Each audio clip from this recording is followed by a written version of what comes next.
Good morning dear students. આજે આપણે chapter number 7ની અંદર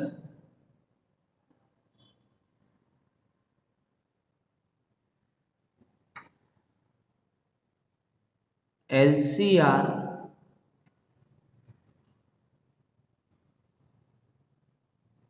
ને લાગુ પાડેલ એસી વોલ્ટેજ એની ચર્ચા કરીશું. LCR ને લાગુ પાડેલ એસી વોલ્ટેજ, બરાબર.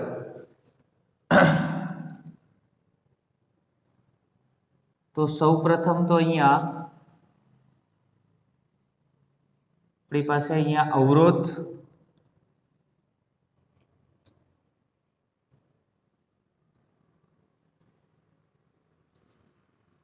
અહીંયા કેપેસિટર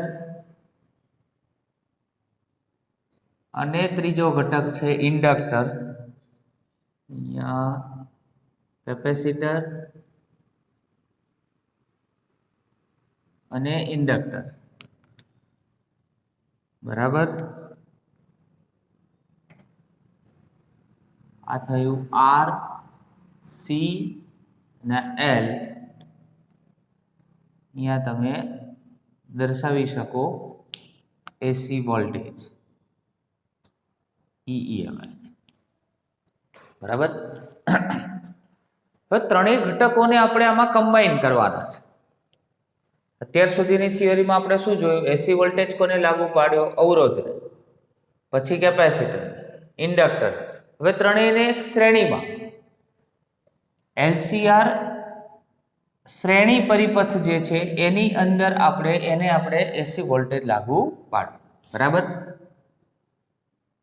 તો લખી શકાય કે આકૃતિમાં L, C અને R એ શ્રેણીમાં જોડેલા છે.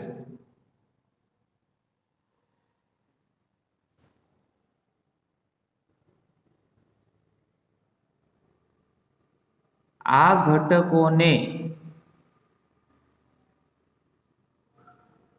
એસી વોલ્ટેજ લાગુ પાડેલ છે. હવે આનો ટોટલ વોલ્ટેજ કેટલો હોય? V, બરાબર. આની બે બિંદુઓ વચ્ચેનો વિદ્યુત સ્થિતિમાનનો તફાવત કેટલો થાય? VR જેટલો. આના બે બિંદુઓ વચ્ચેનો વિદ્યુત સ્થિતિમાનનો તફાવત કેટલો થાય? VC જેટલો. અને આ બે બિંદુઓ વચ્ચેનો વિદ્યુત સ્થિતિમાનનો તફાવત કેટલો થાય? VL જેટલો, બરાબર. તો ટોટલ V બરાબર 3 વિદ્યુત સ્થિતિમાનના તફાવતની અંદર ડિવાઈડ થાય. તો VR, VC અને VL, બરાબર. VR, VC અને VL આ ત્રણ ભાગની અંદર આપણે શું કર્યો છે? ટોટલ વોલ્ટેજ જે આપણો કુલ વિદ્યુત સ્થિતિમાનનો તફાવત છે એને ડિવાઈડ કરેલો છે, બરાબર. હવે ત્રણના સૂત્ર. તો અવરોધ માટે તો V = IR, બરાબર. કેપેસિટર માટે V = Q/C અને ઇન્ડક્ટર માટે LdI/dt.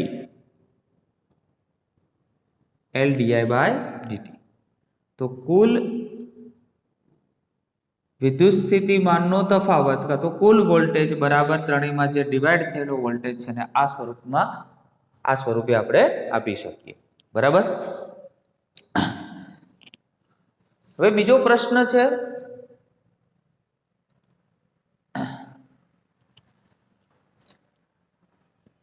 એનો ફેઝર ડાયાગ્રામ. ફેઝર ડાયાગ્રામની ચર્ચા કરો.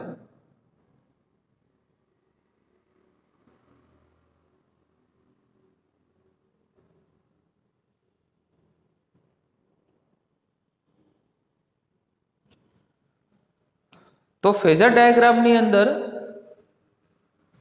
સૌપ્રથમ આપણે ડ્રો કરીશું આ રીતે બે લાઈન. જેમાં અહીં વિદ્યુત પ્રવાહ અને વોલ્ટેજ એના માટેની લાઈન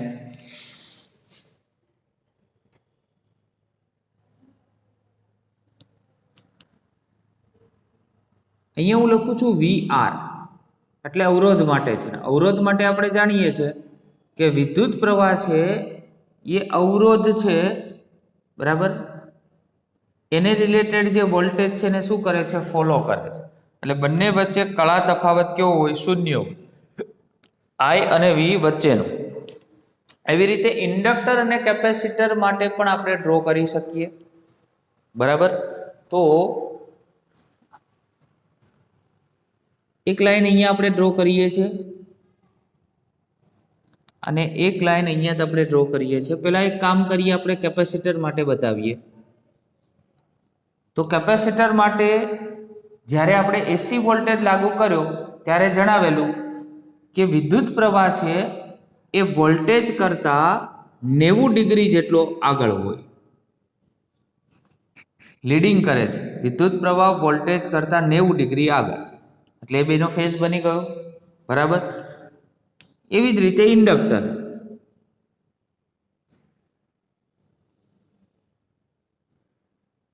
તો ઇન્ડક્ટર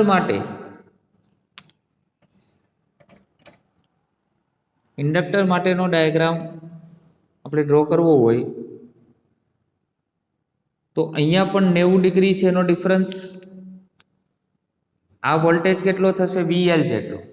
તો વિદ્યુત પ્રવાહ એ ઇન્ડક્ટરને લાગુ પાડેલ વોલ્ટેજ, બરાબર, જે VL છે એની કરતાં 90 ડિગ્રી પાછળ હોય, બરાબર.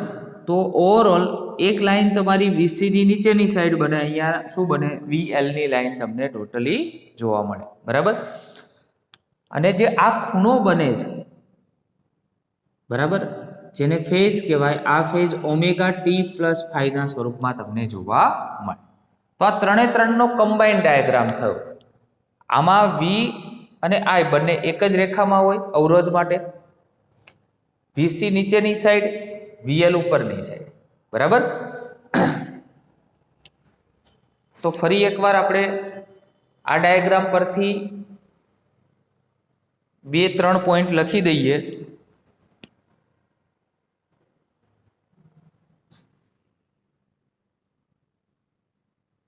કે VR અને I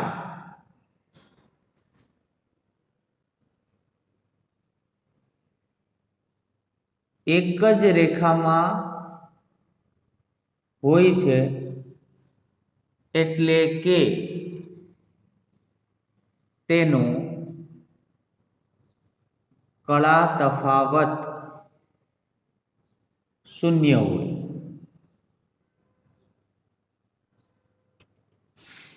એવી જ રીતે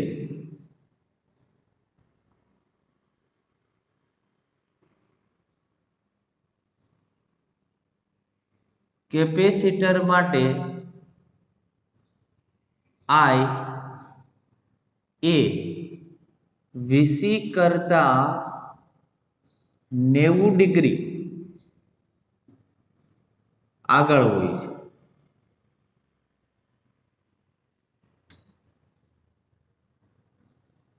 અને ઇન્ડક્ટર માટે I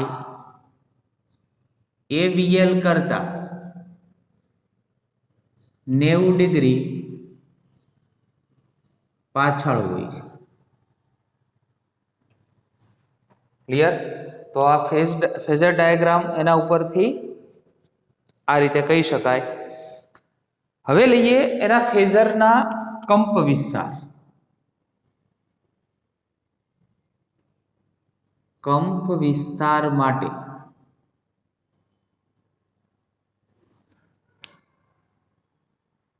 પહેલું સૂત્ર લઈએ છે VIRM. તો IM ઇન્ટુ R થાય, VLM, બરાબર. તો IM અને ઇન્ડક્ટર માટે છે એટલે ઇન્ડક્ટિવ રિએક્ટન્સ યાદ કરો, XL કહેતા હતા. અને CM લઈએ, બરાબર, તો IM તો આવે જ અને અહીંયા કેપેસિટિવ રિએક્ટન્સ થાય. થોડું રિવિઝન કરાવીએ તમારી જાણકારી માટે.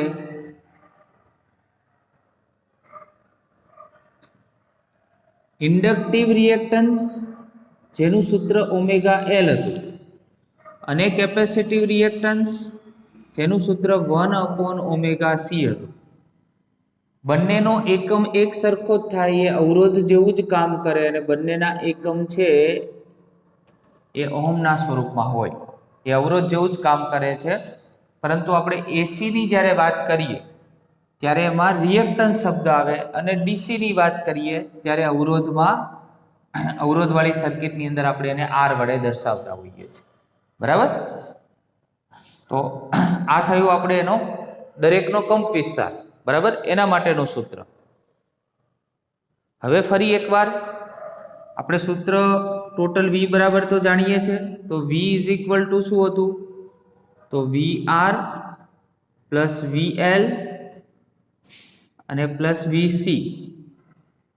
તો વી ઇઝ ઇક્વલ ટુ આ બાજુ IR, સોરી આ તો કુલ વોલ્ટેજ છે, આપણે વી અહીંયા લખીશું IR, આ LdI/dt અને આ Q/C ના સ્વરૂપમાં આપણે એનું સૂત્ર લખી શકીએ. બરાબર? તો દરેકનો વિદ્યુત સ્થિતિમાન છે એ આપણે દર્શાવીએ.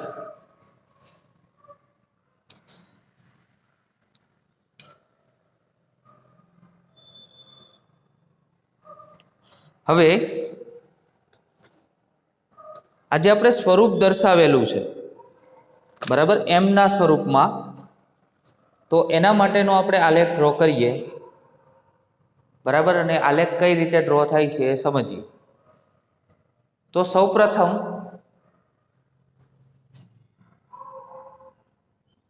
આ રીતે એક લાઈન ડ્રો કરીશું આપણે.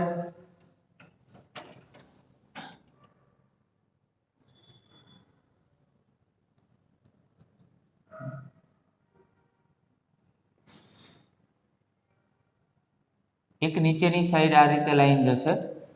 બરાબર?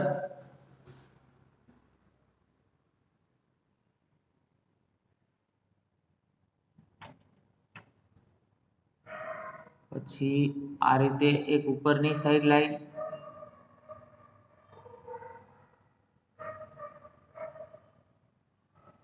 ઉપરની સાઈડ એરો અને અહીંયાથી પાછો આ એરો. અહીંયા તમને VCM માઇનસ VLM એનો તફાવત મળશે. અહીંયા મળશે તમને VRM, એટલે અહીંયા અવરોધ માટેનો સદિશ. બરાબર? અહીંયા બંનેનો તફાવત આપણે કરી દીધો, કારણ કે આગળના ડાયાગ્રામમાં જોયું કે બંને એકબીજાથી વિરુદ્ધ છે. અહીંયા કોના માટે છે? કેપેસિટર માટે. અહીંયા કોના માટે છે? ઇન્ડક્ટર માટે. આ બંનેને હું કમ્બાઈન કરી દઉં એક સાઈડ તો બંનેની બાદબાકી આવે.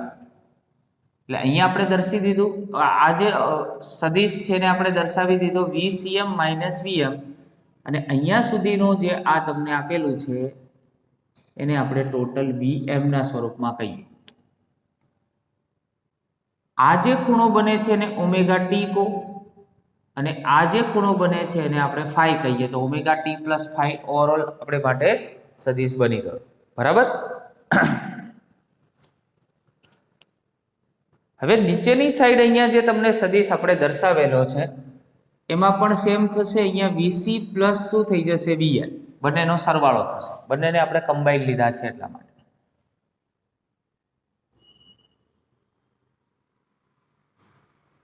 બરાબર? હવે મારે કુલ VM જોઈએ છે, તો કોનો સરવાળો થશે? કુલ VM બરાબર આ સદિશ પ્લસ આ સદિશ. આપણે ત્રિકોણનો નિયમ ભણેલા, સદિશ chapter number 11 science chapter number 4 ની અંદર. બરાબર? આ મારો રિઝલ્ટન્ટ જોઈતો હોય પરિણામી, તો આ બંને સદિશોનો શું થાય? સરવાળો. તો VRM પ્લસ VCM અને માઇનસ શું થાય? VLM. માટે VRM ની કિંમત તો આપણે અહીંયા લખેલી છે, કેટલી છે આપણી જોડે IMR બરાબર, અને પ્લસ શું થાય IMXC માઇનસ IMXL બરાબર. હવે આ છે આખું સદિશ સ્વરૂપ, ખાસ ધ્યાન રાખજો આ શું છે આખું સદિશ સ્વરૂપ છે. હવે સદિશ સ્વરૂપ છે એમાંથી જો સદિશ સ્વરૂપ આપણે દૂર કરીએ એટલે કે જો એનું માન લઈએ તો શું થાય કે આ જે પહેલું છે એનો વર્ગ થાય અને આ બીજું સ્ટેપ છે એનો સ્ક્વેર થાય. એટલે આ ફક્ત શું બની જાય હવે VM બની જાય, તો IM નો સ્ક્વેર અને R સ્ક્વેર, અને આમાંથી બી IM સ્ક્વેર કોમન નીકળે તો XC માઇનસ XL એનો હોલ સ્ક્વેર. ચલો તો VM ઇઝ ઇક્વલ ટુ બંનેમાંથી શું કોમન IM સ્ક્વેર કોમન, તો R square plus XC minus XL એનો હોલ સ્ક્વેર મળશે બરાબર. તો આ તમને ટોટલી બંને બાજુ બરાબર એનું આપણે માન લીધું એટલે બંને બાજુ શું થયો એનો વર્ગ તમને મળ્યો. તો એવી જ રીતે જો અહીંયા વર્ગ થાય તો અહીંયા પણ એનું માન સાથેનો પણ જોડે જોડે શું લેવો પડે વર્ગ લેવો પડે. તો માટે જો VM ની હું કિંમત લઉં તો શું થાય અહીંયા વર્ગમૂળ કાઢવું પડે, આ થઈ ગયું વર્ગમૂળ, અને R square plus XC minus XL એનો હોલ સ્ક્વેર અને એનું વર્ગમૂળ એટલે 1/2. તો IM ઇઝ ઇક્વલ ટુ સૂત્ર શું બન્યું, તો IM is equal to VM એના છેદમાં IM is equal to VM અને છેદમાં આખું સ્ટેપ ગયું R square plus XC minus XL એનો હોલ સ્ક્વેર અને એની 1/2 બરાબર. તો આ તો કોના જેવું છે, તો કે આને હું જો એક નામ આપું મોડ્યુલસ ઓફ Z, કે જ્યાં Z છે એને શું કહેવામાં આવે છે ઇમ્પિડન્સ કહેવામાં આવે છે, ઇમ્પિડન્સ. તો મોડ ઓફ Z નું મૂલ્ય હવે તમને પૂછે તો અંડરરૂટ લખી શકાય XC માઇનસ XL એનો હોલ સ્ક્વેર અને આ 1/2 એટલે એ અંડરરૂટ બની ગયું. ત્રણેય ઘટકો આવી ગયા, જુઓ અવરોધ આવી ગયો, કેપેસિટર આવી ગયું અને ઇન્ડક્ટર આવી ગયું બરાબર. એ ત્રણેયનું કોમ્બિનેશન કરો એટલે તમને શું મળે ઇમ્પિડન્સ મળે બરાબર. હવે આટલા જ ઘટક છે એના પર ફોકસ કરીએ બરાબર. આને તો આપણે ઇમ્પિડન્સ કહીએ છીએ. તો જો એને આપણે કોઈ ત્રિકોણના સ્વરૂપમાં દર્શાવવું હોય બરાબર તો કઈ રીતે દર્શાવી શકાય,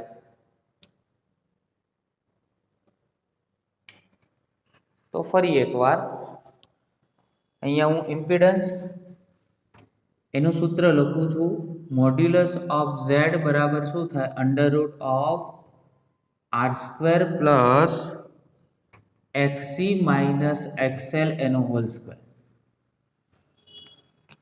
બરાબર. આ સૂત્ર છે most important for your JEE neat and GUJCET. જો તમને અવરોધ કેપેસિટિવ રિએક્ટન્સ અને ઇન્ડક્ટિવ રિએક્ટન્સ આપે તો તમે આ સૂત્ર વાપરી શકો.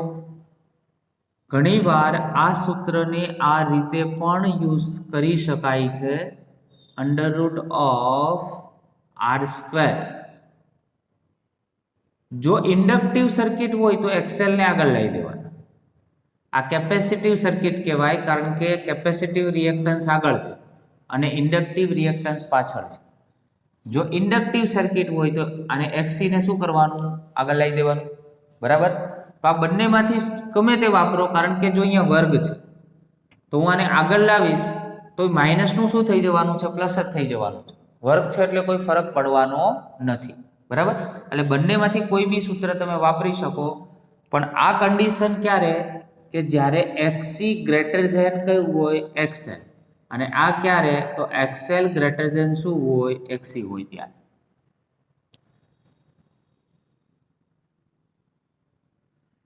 ત્રણેય ઘટકોને હવે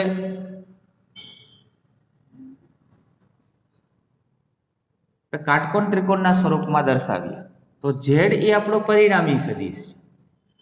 આ આરને હું અહીંયા રાખું તો આ શું થાય? XC માઇનસ XL થાય.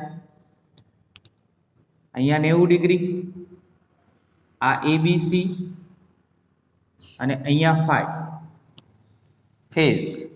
તો મારે જો tan ફાઈ નું સૂત્ર મેળવવું હોય તો સામેની છેદમાં પાસે એટલે આર થાય. તો માટે ફાઈ બરાબર શું બને? tan inverse XC minus XL ને ડિવાઈડ બાય આર. સોરી,